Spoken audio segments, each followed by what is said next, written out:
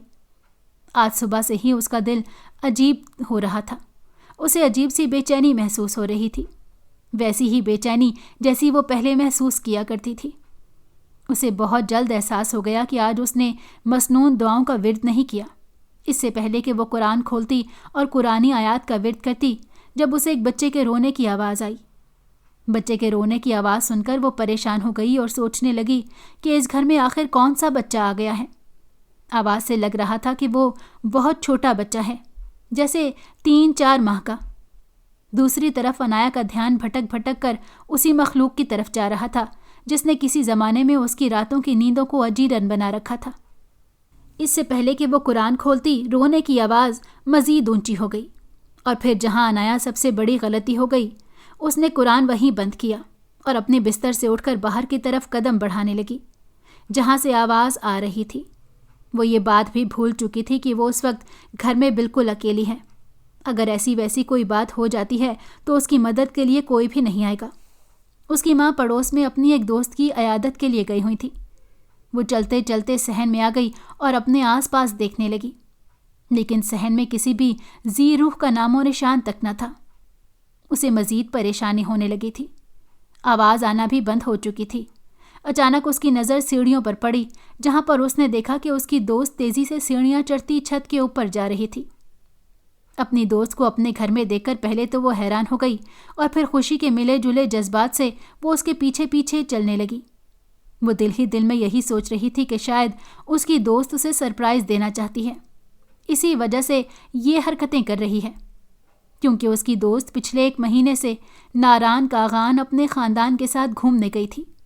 اس نے وعدہ کیا تھا کہ وہ یہاں آنے کے فوراً بعد عنایا سے ملنے کے لیے آئے گی اور اس کے لیے کچھ تحائف لائے گی۔ عنایا نے یہ بات بالکل اگنور کر دی کہ چھت پر جانے والی لڑکی کا صرف حلیہ ہی اس کی دوست کی طرح ہے، جبکہ اس کی شکل ایک بگڑی ہوئی مخلوق کی طرح تھی۔ وہ کسی حد تک ویسی ہی تھی جیسی عنایا اپنے خواب میں دیکھتی آئی تھی۔ چھت پر جا کر اس نے دیکھا تو پریشان ہو گئی، کیونکہ وہاں پر چاروں طرف گہری خاموشی اور سناٹا چھایا ہوا تھا، جبکہ شام کے سائے گہرے ہو رہے تھے۔ کہیں تم مجھے تلاش کرتے ہوئے یہاں تک تو نہیں آ گئی؟ اچانک اسے اپنے پیچھے وہی مردانہ آواز سنائی دی۔ عنایا کی دل کی دھڑکن رک گئی۔ آج وہ اس مخلوق کو اپنے روبرو اپنے سامنے دیکھنے جا رہی تھی۔ اس نے جلدی سے خود کو چٹکی کاٹی تاکہ اس کو بات کی یقین دہانی کروا سکے یہ کوئی خواب تو نہیں ہے، لیکن نہیں، وہ حقیقت تھی، ایک کڑوی حقیقت جسے آج عنایا نے قبول کرنا ہی کرنا تھا۔ اس کے ہاتھ پاؤں دوبارہ ٹھنڈے پڑنے لگے۔ اچانک اسے اپنے پیچھے قدموں کی آواز سنائی دینے لگی۔ یوں لگ رہا تھا جیسے کوئی تیزی سے اس کی طرف آ رہا ہو۔ اس سے پہلے کہ کوئی اس کی طرف بڑھتا اور اس کے کندھے پر ہاتھ رکھتا، عنایا آنکھیں بند کر کے اونچی اونچی آواز میں چیخنے لگی۔ وہ اس بات سے بالکل انجان تھی کہ اس کے پیچھے اس کی ماں کھڑی تھی، جس نے اسے چھت کے اوپر آتے ہوئے دیکھا تھا۔ انہوں نے دیکھتے ہی اندازہ لگا لیا تھا کہ وہاں پر عنایا کسی کے پیچھے جا رہی ہے، لیکن جس کے پیچھے وہ جا رہی تھی اس کا وجود ان کی نظروں سے اوجھل تھا۔ عنایا اس سے پہلے کہ پھوٹ پھوٹ کر روتی، آمنہ بیگم نے اسے اپنے سینے سے لگا لیا۔ اپنی ماں کی نرم آغوش پاتے ہی عنایا جیسے بکھر گئی اور اپنی ماں کے آگے اپنا آپ کھول کر رکھ دیا، اور اپنی ماں کو اس مخلوق کے بارے میں بتانے لگی کہ وہ کس قدر ظالم ہے۔ اس کی ماں نے اسے تسلی دی اور کہا، یقیناً آج تم نے قرآنی آیات کا ورد نہیں کیا اور نہ ہی مسنون دعاؤں کو پڑھا ہے، اسی وجہ سے تمہاری یہ حالت ہو رہی ہے۔ اب تمہیں اپنی حفاظت خود ہی کرنی ہوگی۔ جب تک تم اپنی حفاظت خود کرتی رہو گی تب تک تم محفوظ رہو گی۔ جب تک ہم اس چیز کا پتہ نہیں چلا لیتے کہ تمہارے ساتھ یہ سب کچھ کون کر رہا ہے، تب تک ہم یہی کر سکتے ہیں کہ تمہارے گرد ایک حصار قائم کر لیں اور تمہیں اس کے شر سے محفوظ رکھ لیں، اور ایسا ایک ہی صورت میں ممکن ہے کہ تم دین کو ساتھ لے لے کر چلو۔ تم جتنا دین سے دور رہو گی وہ ناپاک چیز اتنا ہی تمہارے قریب آئے گی۔ وہ اپنی ماں کی باتیں بغور سن رہی تھی، لیکن وہ نہیں جانتی تھی کہ خود کو اس چیز سے محفوظ تو وہ کر لے گی، لیکن اپنے آپ کو اس مصیبت سے کیسے بچائے گی جو باہیں پھیلائے اس کے سامنے کھڑی تھی، جس کے بارے میں نہ تو اسے اور نہ ہی اس کے گھر والوں کو پتا تھا۔ دن تیزی سے گزرتے جا رہے تھے۔ انایا کی حالت اب پہلے سے بہت بہتر ہو چکی تھی۔ وہ پہلے سے ہنسنے کھیلنے لگی تھی۔ ایک دن وہ کالج سے ہنستی کھیلتی اپنی دوستوں کے ساتھ واپس آ رہی تھی جب اچانک ایک کالے رنگ کی گاڑی اس کے قریب آ کر رکی۔ اس سے پہلے کہ وہ کچھ سوچتی سمجھتی، ایک سانڈ تیزی سے اس کالی گاڑی سے نکلا اور انایا کو اس کے بازو سے پکڑ کر گاڑی کے اندر دھکیلنے لگا۔ نازک سی جان انایا نے خود کو بچانے کی اور چھڑوانے کی ہر ممکن کوشش کی، لیکن اس کے جیسے وجود کے سامنے وہ بالکل بے بس تھی۔ اس نے جلدی سے انایا کو بے ہوش کیا اور گاڑی میں بٹھا کر اپنے ساتھ لے گیا۔ اس کی دوستوں نے پیچھے چلاتی رہ گئیں۔ کافی لوگ وہاں پر آ چکے تھے، لیکن اب بہت دیر ہو چکی تھی کیونکہ وہ گاڑی ان کی نظروں میں دھول جھونکتی بہت آگے جا چکی تھی۔ دوسری طرف جب انایا کو ہوش آیا، اس کا سر بری طرح چکرا رہا تھا۔ اس نے اپنا سر دونوں ہاتھوں میں پکڑ لیا، لیکن درد تھا کہ کم ہونے کا نام ہی نہیں لے رہا تھا۔ وہ ہمت کر کے اٹھ بیٹھی اور اپنے آس پاس دیکھنے لگی۔ چاروں طرف اندھیرا چھایا ہوا تھا۔ وہ ایک چھوٹی سی کوٹھری معلوم ہوتی تھی جس کے اوپر ایک چھوٹا سا روشن دان تھا، جہاں سے ہلکی ہلکی روشنی اندر آ رہی تھی اور انایا کو اس گہرے اندھیرے میں دیکھنے کے قابل بنا رہی تھی۔ جب اس کا دماغ کچھ سوچنے سمجھنے کے قابل ہوا، تب اسے لگا کہ کسی نے اس کی روح اس کے جسم سے کھینچ لی ہو۔ دن کے وقت ہوا واقعہ اس کی نظروں کے سامنے گھومنے لگا۔ اس بات کا تو اسے اندازہ ہو چکا تھا کہ وہ اغوا کر لی گئی ہے، لیکن اب سوال یہ پیدا ہوتا تھا کہ کیوں اور کس نے اغوا کیا تھا۔ یہ سوچ آتے ہی اس کے رونگٹے کھڑے ہونے لگے۔ وہ تیزی سے اپنی جگہ سے اٹھی اور دروازے کی طرف بڑھی۔ جیسے ہی اس نے دروازے کا لاک گھمایا، اس کی حیرت کی انتہا نہ رہی کیونکہ دروازہ کھل چکا تھا۔ وہ خوشی سے باہر نکلی اور بھاگنے کا سوچ ہی رہی تھی کہ اس کے سامنے ایک دراز قد آدمی آ کر کھڑا ہو گیا۔ اندھیرے میں اس کا چہرہ واضح نہیں تھا، لیکن اس کے جسم سے آتی خوشبو اور اس کا انداز بتا رہا تھا کہ وہ اس کا اپنا ہی ہے۔ تھوڑی دیر بعد انایا کے دماغ میں ایک جھماکا ہوا۔ اس کو لگا کہ وہ سانس نہیں لے پائے گی۔ اسے بالکل بھی اندازہ نہیں تھا کہ اسے اغوا کرنے والا اور کوئی نہیں بلکہ اس کے اپنا قریبی ہے۔ احمد، یہ تم ہو نا؟ کانپتی ہوئی آواز انایا کے گلے سے نکلی۔ اس کی بات سن کر احمد کے لبوں پر ایک شیطانی مسکراہٹ آ کر ٹھہری۔ تم مجھے یہاں پر کیوں لائے ہو؟ انایا نے جلدی سے سوال کیا۔ تم اچھی طرح جانتی ہو کہ میں تمہیں یہاں کیوں لایا ہوں، اس نے ایک شیطانی مسکراہٹ لبوں پر لاتے ہوئے کہا۔ جو تم سوچ رہے ہو میں ویسا کچھ بھی نہیں ہونے دوں گی۔ میں کبھی بھی تم سے شادی نہیں کروں گی۔ اگر میں مر بھی جاؤں تب بھی میں تم جیسے گھٹیا انسان کے ساتھ ہرگز شادی نہیں کروں گی۔ اس کی بات سن کر احمد کا دماغ گھوم گیا اور اس نے ایک الٹے ہاتھ کا تھپڑ انایا کے نازک چہرے پر مار دیا۔ انایا کے لبوں سے خون نکل پڑا اور وہ پھوٹ پھوٹ کر رونے لگی۔ دوسری طرف احمد غصے اور جذبات کے ملے جلے انداز میں کہہ رہا تھا، تم جانتی ہی نہیں ہو میں نے تمہارے لیے کیا کچھ نہیں کیا۔ تمہیں پانے کے لیے میں نے ہر وہ کام کیا جو میں کر سکتا تھا، بلکہ میں ہر اس مقام سے گر گیا جہاں پر میری کچھ عزت تھی، یہاں تک کہ میں اپنے اصولوں سے بھی مکر گیا۔ تمہارے لیے میں نے جادو بھی شروع کر دیا، لیکن اس کے باوجود تم مجھے نہ ملی۔ اب میرے پاس کوئی اور راستہ نہیں بچا تھا سوائے اس کے کہ تمہیں اٹھا لاؤں اور زبردستی تم سے شادی کر لوں، کیونکہ تم نے ان مسنون دعاؤں کی وجہ سے میرے موکلوں کو بھی اپنے پاس آنے سے روک دیا تھا۔ تب انایا پر ایک اور راز آشکار ہوا کہ اس پر جادو کرنے والا کوئی اور نہیں، وہ احمد ہی تھا۔ اسی وجہ سے وہ جب بھی کسی عامل کے پاس جانے کی کوشش کرتی تو احمد سامنے آ جاتا اور انہیں خود اپنی سربراہی میں اس عامل کے پاس لے جاتا، کیونکہ اس نے اس عمل سے پہلے ہی سب کچھ طے کیا ہوتا تھا۔ اسی وجہ سے وہ عامل معمول کی طرح ان کے گھر میں آتا اور کہہ دیتا کہ کچھ بھی نہیں ہے۔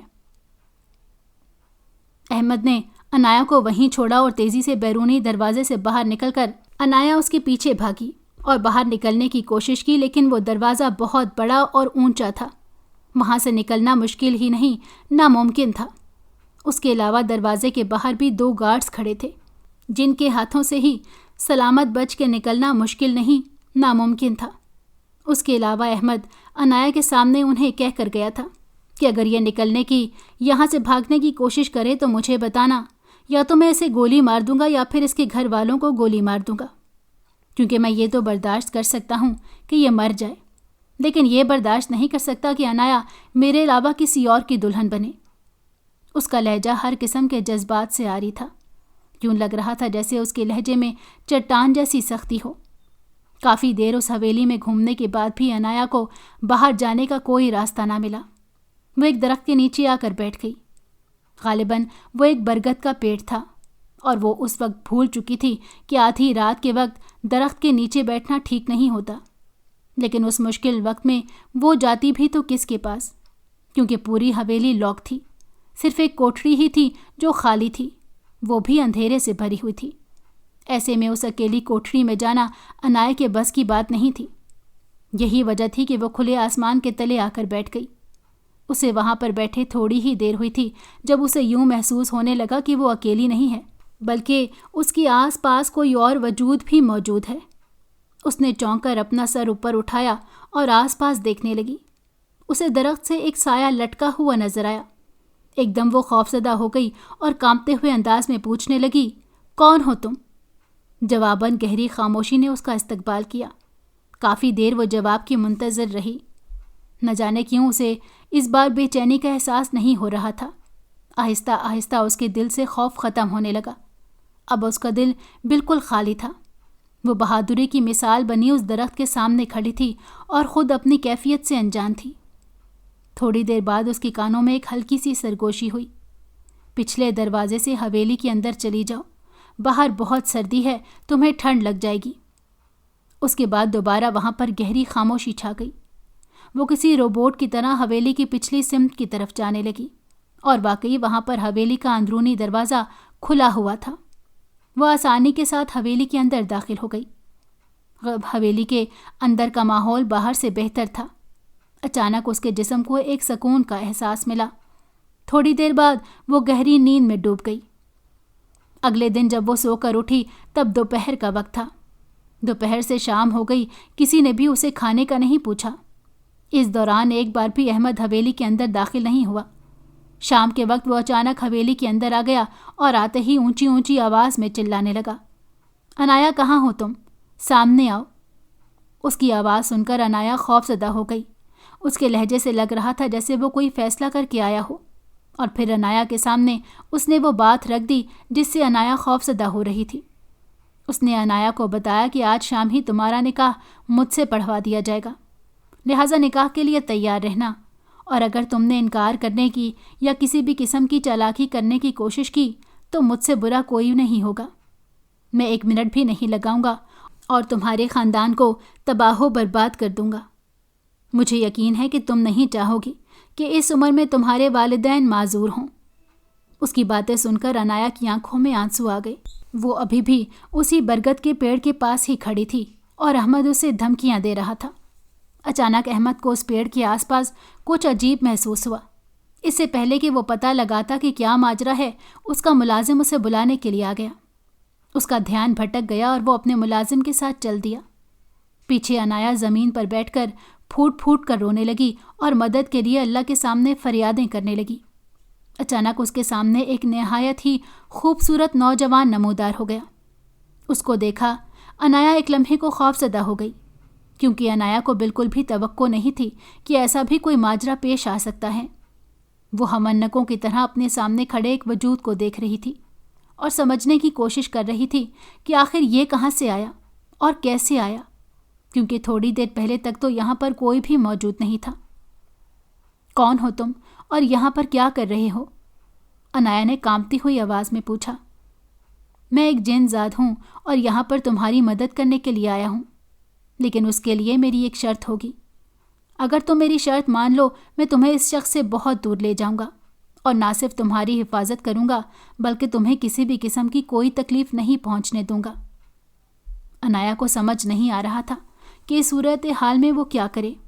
اس کے پاس دوسرا کوئی راستہ نہیں تھا، لہٰذا اس نے اس جن ذات پر بھروسہ کرنے کا سوچا، لیکن وہ یہ بات بھول چکی تھی کہ جنات پر بھروسہ کر کے وہ کتنی بڑی غلطی کرنے جا رہی ہے، ایک ایسی غلطی جو اسے اپنوں سے بہت دور لے کر چلی جائے گی۔